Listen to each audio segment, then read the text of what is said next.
Sandrine Espagnol donc, est ingénieure environnement à l'IFIP depuis une vingtaine d'années maintenant déjà. Et elle réalise des bilans environnementaux et des analyses de cycle de vie des élevages porcins pour différents systèmes de production. Mais elle a aussi été pendant presque une dizaine d'années animatrice du RMT élevage et environnement. Et maintenant, elle est animatrice du RMT MAEL pour macro-élevage et environnement. Donc, c'est un large réseau qui regroupe la recherche publique, la recherche-développement, la recherche appliquée et aussi l'enseignement agricole. Et ceci donc pour l'amélioration du bilan environnemental des élevages, des filières et des produits d'élevage. Donc Sandrine, on t'écoute. Bonjour à tous, j'espère que vous m'entendez bien et que vous voyez mon diaporama. Très bien, oui c'est très bien. Merci pour l'introduction Jean-Yves. Donc effectivement, je prends la suite d'Élodie pour vous parler d'évaluation environnementale et de démarche pour le cas de la filière porcine. Donc il y a peu de résultats de présentation de bilans environnementaux en tant que tels. La commande était plutôt de présenter les outils et les démarches, mais vous verrez comment ça bouge au niveau de la filière sur ces questions-là en ce moment.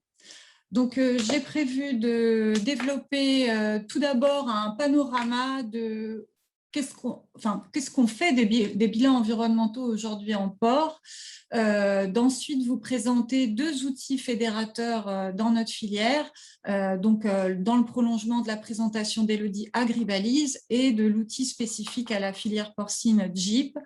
En parallèle, de vous faire un tour d'horizon des démarches en cours autour de ces outils et évidemment de conclure et de vous donner les perspectives. Donc, concernant la cartographie, vous avez ici représenté ce que sont les bilans environnementaux en porc. Alors, ces bilans-là s'intéressent aux impacts qui ont été cités par Ayo. On retrouve le changement climatique, les consommations d'énergie non renouvelables, l'acidification, l'eutrophisation, l'occupation de surface, les consommations de phosphore et également des approches de score unique qui visent un peu à compiler ces différents impacts. En termes d'aspects, ce qu'on va suivre, ça va être les consommations d'eau de l'élevage, ces consommations d'énergie, les émissions d'ammoniac, les émissions de gaz à effet de serre, les rejets d'azote et de phosphore et également la mobilisation de surface. Pour les postes concernés, alors tous les démarches ne vont pas intégrer tous ces postes-là, mais en cumulant toutes les démarches, au final, on va balayer d'une part l'élevage de porc qui est assez central avec la gestion des effluents. En amont de cet élevage-là, on va souvent considérer la production des aliments qui génèrent des impacts. Et puis, suivant jusqu'où on va aller, on va pouvoir ou pas intégrer les étapes abattage des coupes, transformation et éventuellement distribution. En termes d'utilisateurs de ces bilans environnementaux ou de réalisateurs de ces bilans environnementaux, alors on va avoir au centre les éleveurs et leurs filières, de plus en plus également comme acteurs les fabricants d'aliments qui s'intéressent pas mal à ces questions-là en ce moment, et également les transformateurs, distributeurs, les consommateurs et également des bureaux d'études. Et en termes de cadre de réalisation d'évaluation environnementale, ils sont finalement assez diversifiés et se multiplient ces dernières années. Donc, on peut avoir des cadres qui sont simplement du benchmarking, donc en gros, où les gens se comparent entre eux pour créer de l'émulation et vouloir faire mieux. Il peut y avoir des démarches purement de diagnostic d'un instant T pour faire le bilan de là où en est une filière ou un élevage. Il y a des démarches de cahier des charges qui intègrent petit à petit des exigences environnementales et qui demandent quelque part une implication des éleveurs dans de l'évaluation environnementale. On va avoir initié beaucoup par Agribalise des démarches d'éco-conception, donc qui incitent les acteurs économiques à faire le point de là où ils en sont et décider comment faire mieux. On a récemment le bon diagnostic carbone qui a un appel à projet de l'ADEME et qui vise à proposer des diagnostics carbone à des éleveurs installés de moins de 5 ans. On a bien sûr le label bas carbone du ministère de l'Environnement, présent dans le paysage depuis quelques années maintenant, et l'affichage environnemental. dont ont déjà parlé les collègues, hein, et qui restent dans le paysage et qui finalement procurent de l'évaluation environnementale. Donc ça, c'était un peu pour vous balayer la cartographie complète. Donc maintenant, je vais vous présenter 2 outils fédérateurs dans notre filière. Donc Agribalise, on en a déjà parlé. L'IFIP a été associé depuis le début à ce beau projet. Et finalement, derrière Agribalise, on a deux outils importants. Un premier outil qui est la base de données dans laquelle on va retrouver des références de valeurs environnementales de produits au portail de la ferme ou rendu consommateur. Et on a également un guide méthodologique que je cite, qui est très important parce que justement, il nous aide à réaliser petit à petit de l'évaluation environnementale de la même façon au sein de nos différentes filières.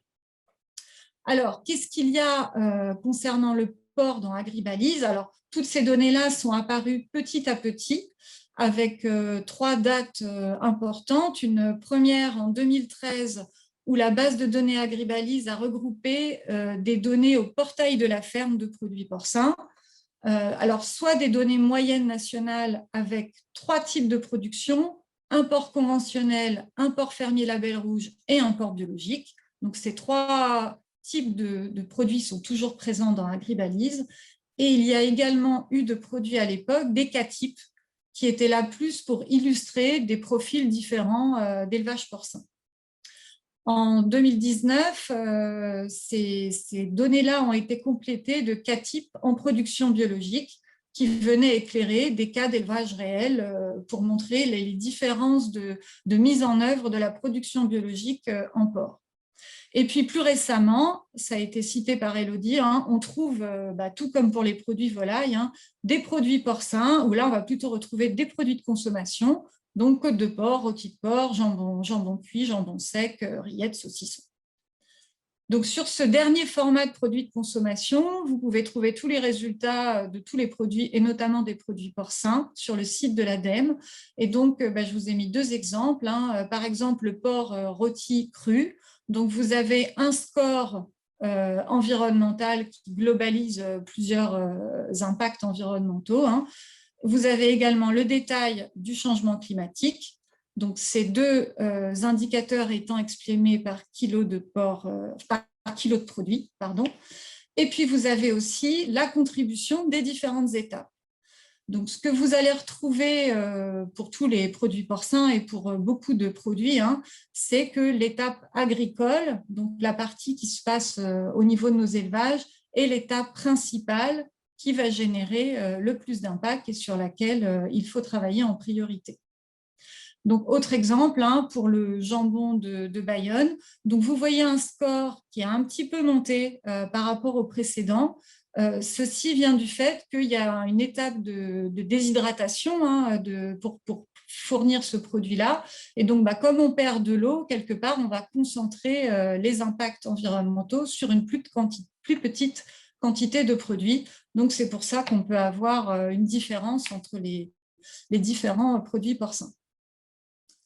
Donc, si on reprend ma cartographie de départ et qu'on essaie d'illustrer comment se positionne Agribalise là-dedans, donc c'est surtout une base de données qui, même si elle contient plein d'autres choses, vise à communiquer sur les impacts.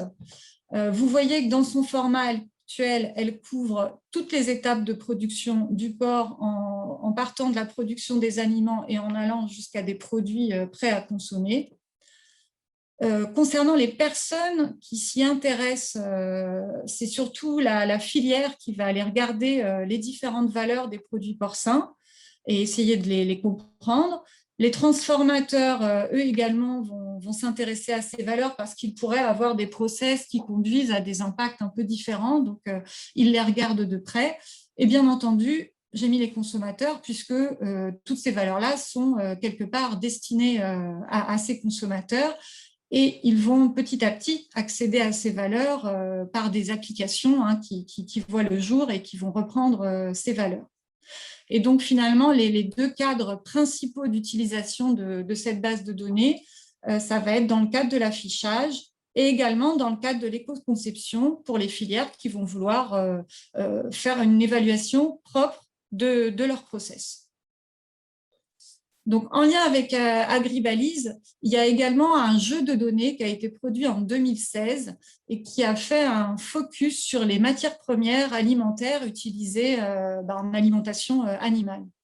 Donc, il y a eu 150 données de matières premières qui ont été évaluées avec les principales céréales, également des coproduits, des minéraux, des acides aminés.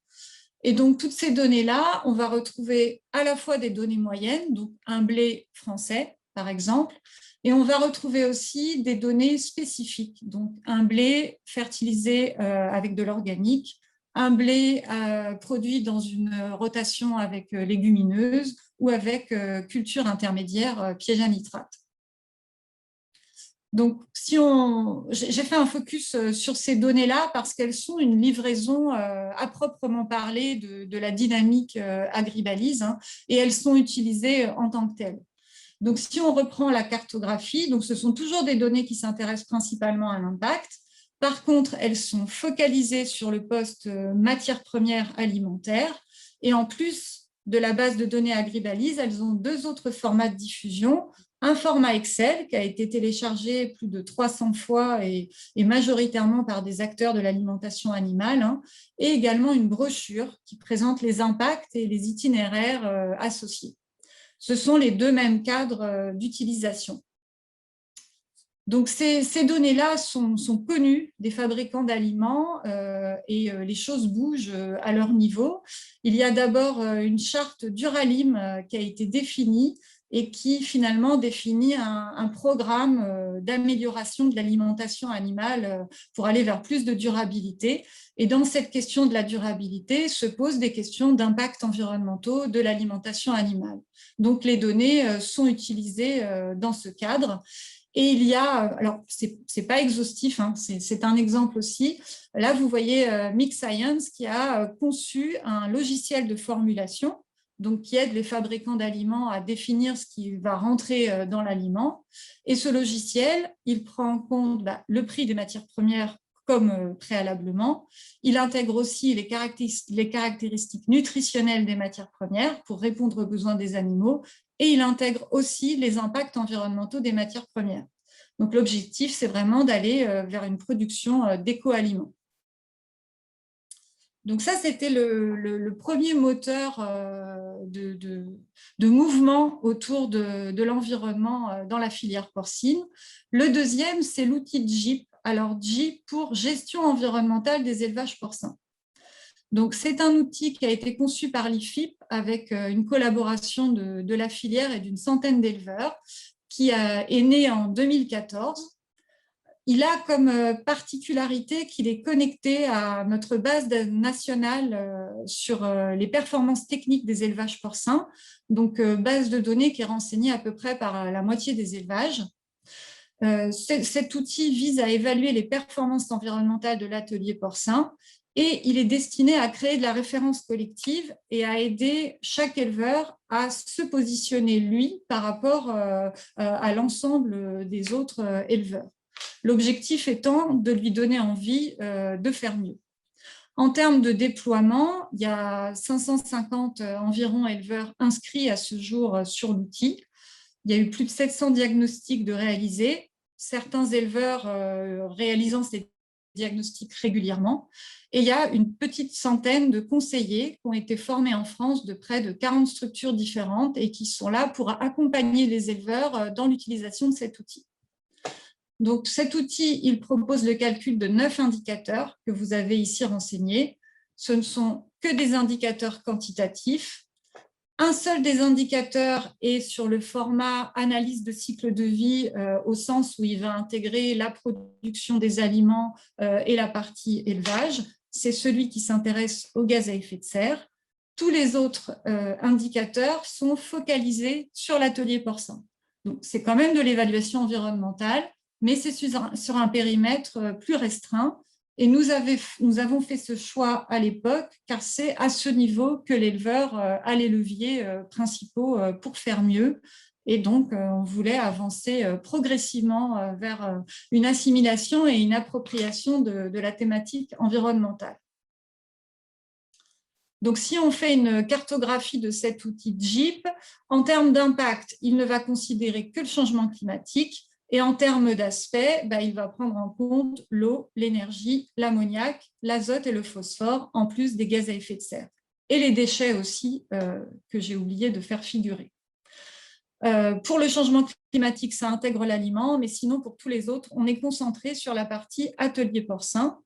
Il est destiné et utilisé par les éleveurs et leurs conseillers, et il a de plus en plus de cadres d'utilisation. Donc, le premier cadre que nous avons imaginé et qui est celui de son utilisation principale, c'est le benchmarking. Donc, ça veut dire que chaque éleveur calcule ses indicateurs, accède aux références collectives et donc se positionne par rapport à ces références. Il est également utilisé pour des diagnostics à un instant T. Donc, en guise d'exemple, il y a un projet qui est porté par l'interprofession porcine Rhône-Alpes en ce moment, qui utilise cet outil parce que ce qu'il souhaite obtenir, c'est une photographie du bilan environnemental de la filière porcine en région. Donc, ils veulent connaître les performances moyennes, ils veulent connaître un peu l'interaction de ces performances avec des échelles territoriales, donc niveau d'autonomie de la filière, en termes de valorisation des effluents, en termes d'alimentation. Et ils veulent aussi un peu positionner leur filière porcine par rapport au système agroalimentaire de la région. Donc ça, c'est un premier cadre d'utilisation qui a lieu en cours et qui participe à un diagnostic. D'autres cadres d'utilisation ont vu le jour autour de JIP, à savoir des cahiers des charges. Donc, Fleury-Michon et Bordeaux-Chenel ont demandé l'utilisation de cet outil dans leurs élevages pour que les éleveurs rentrent dans une dynamique d'amélioration. Il y a également une utilisation de cet outil dans des cadres d'éco-conception. Donc, on peut citer le projet EcoCalina qui est porté par l'ITERG en ce moment et où il y a 2 IGP, donc Port du Sud-Ouest et Jambon de Bayonne, qui souhaitent aller faire de l'éco-conception. Donc là, on est en train de finaliser le diagnostic de départ qui a été fait à l'aide de JIP. Et à partir de ce diagnostic-là, on va identifier des points d'amélioration et éventuellement intégrer de nouvelles modalités dans les cahiers des charges. 2 nouveaux cadres d'utilisation arrivent également, le bon diagnostic carbone et le label bas carbone. Alors, le bon diagnostic carbone, c'est initié par le ministère de l'Agriculture. C'est une démarche qui permet à des jeunes éleveurs installés depuis moins de 5 ans d'être accompagnés pour réaliser un diagnostic carbone. Donc, pour le porc, JIP a été retenu comme méthode pouvant être utilisée et il y a plusieurs organismes de terrain qui ont répondu présents pour aller réaliser ces diagnostics et je forme pas mal de personnes en ce moment sur JIP pour permettre cette mise en œuvre. Et il y a également, ça a été cité, le label bas carbone initié par le ministère de l'Environnement. Pour rentrer dans cette dynamique de label, il faut avoir une méthode agréée. Donc, la méthode, c'est la méthode de calcul, c'est comment on va quantifier les réductions de gaz à effet de serre, concrètement. Donc, l'IFIP, grâce à un financement INAPOR, a commencé à produire sa méthode depuis fin d'année dernière et elle est prévue pour un dépôt à l'automne et on espère un agrément début d'année prochaine. Donc, dans cette méthode label bas carbone, on a 6 leviers qui vont être pris en compte. Alors, on en a parlé tout à l'heure via une question. On pourra prendre en compte des alimentations à basse teneur en protéines. Parce qu'effectivement, par exemple, l'utilisation d'acides aminés permet de réduire l'ingestion azotée ou de s'approcher au plus près du besoin des animaux et de faire en sorte qu'ils valorisent cette protéine. Donc, par ce biais-là, on réduit les rejets. Et en réduisant les rejets, on réduit les émissions d'ammoniac et donc indirectement les émissions de protoxyde d'azote. Donc c'est un plus petit levier que d'autres, mais c'est bien un levier qui sera intégré dans la méthode label bas carbone. On intégrera aussi les réductions d'émissions d'ammoniac qui toutes indirectement conduisent à des réductions de protoxyde d'azote. On intègre dans cette méthode la méthanisation des effluents, de la plus petite méta avec couverture psychrophile jusqu'à de la méthanisation avec injection ou cogénération. On intègre aussi les réductions de consommation d'énergie, l'amélioration des performances techniques et l'usage d'intrants alimentaires non associés à la déforestation.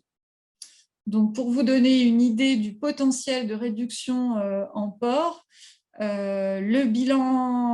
l'impact gaz à effet de serre d'un kilo de porc moyen en France au portail de la ferme est environ de 2,7 kg équivalent CO2. Et en combinant une ou plusieurs de ces bonnes pratiques, on peut les réduire de 5 à 20%. Voilà, ça vous donne une idée du potentiel qu'on peut atteindre en élevage porcin. Donc, pour conclure, je dirais que les deux dynamiques dont je vous ai parlé ont vraiment été complémentaires pour la filière porcine. On a d'abord eu un cadre méthodologique clair grâce à la dynamique agribalise. Donc ça, c'est un gain de temps énorme après pour déployer des outils et s'assurer de leur cohérence, ce qui, à mon sens, est très important. L'outil de JIP est aussi arrivé à point nommé et s'avère finalement être un outil polyvalent qui petit à petit répond aux différents besoins de la filière qui se multiplient, parce qu'en fait, il quantifie les flux environnementaux et beaucoup des besoins partent d'un besoin de connaissance de ces flux. Et on voit apparaître deux nouveaux cadres de travail autour de l'évaluation environnementale en port. Le premier cadre, c'est dans des réflexions sur les élevages de demain. Et pour réfléchir ces élevages de demain, il y a d'autres thématiques que la thématique environnementale, et notamment la thématique bien-être animal, qui est très présente en port en ce moment. Et donc, dans ces travaux, ce qu'il est important de regarder, c'est justement comment concilier ces différentes attentes et comment décliner des élevages techniques qui répondent à toutes ces attentes qui parfois ne varient pas dans le même sens. Donc, c'est un nouveau challenge pour les années à venir. Et ça a été cité précédemment. Il faut compléter aussi toutes ces approches, analyse de cycle de vie ou élevage porcin. Il faut les compléter par des échelles macroscopiques, puisque c'est là qu'on va pouvoir voir des bouclages de cycles, c'est là qu'on va pouvoir voir de l'économie circulaire, c'est là qu'on va pouvoir voir de la complémentarité, et c'est aussi là qu'on va pouvoir consolider un système agricole en lien avec des besoins alimentaires d'une population sur un territoire donné. Donc, ça, c'est une des missions que s'est donné le RMT Maël. Voilà, je vous remercie de votre attention. Merci Sandrine. Donc effectivement, beaucoup de choses, beaucoup d'évolutions. Quand on regarde un petit peu les 5 dernières années, il y a vraiment eu des gros changements, des gros progrès dans les connaissances et dans les outils.